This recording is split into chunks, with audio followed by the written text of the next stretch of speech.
మీరు దీక్షగా 42 రోజులు శివాలయానికి ఎవ్వరికీ చెప్పద్దు. ప్రదోష వేళలో వెళ్ళి శివ ప్రదక్షిణం చేసి మీరు ఏమీ చెప్పకండి. మీరు చెప్పగలిగినంతసేపు శివాలయం అరుగు మీద కూర్చుని శివ శివ శివ శివ శివ శివ ఇదొకటే.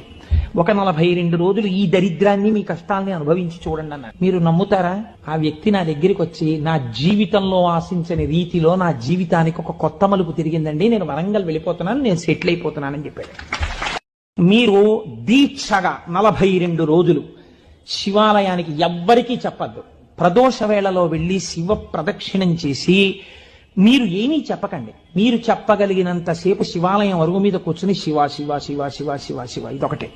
ఒక 42 రోజులు ఈ దరిద్రాన్ని, మీ కష్టాల్ని అనుభవించి చూడండి అన్నారు. మీరు నమ్ముతారా?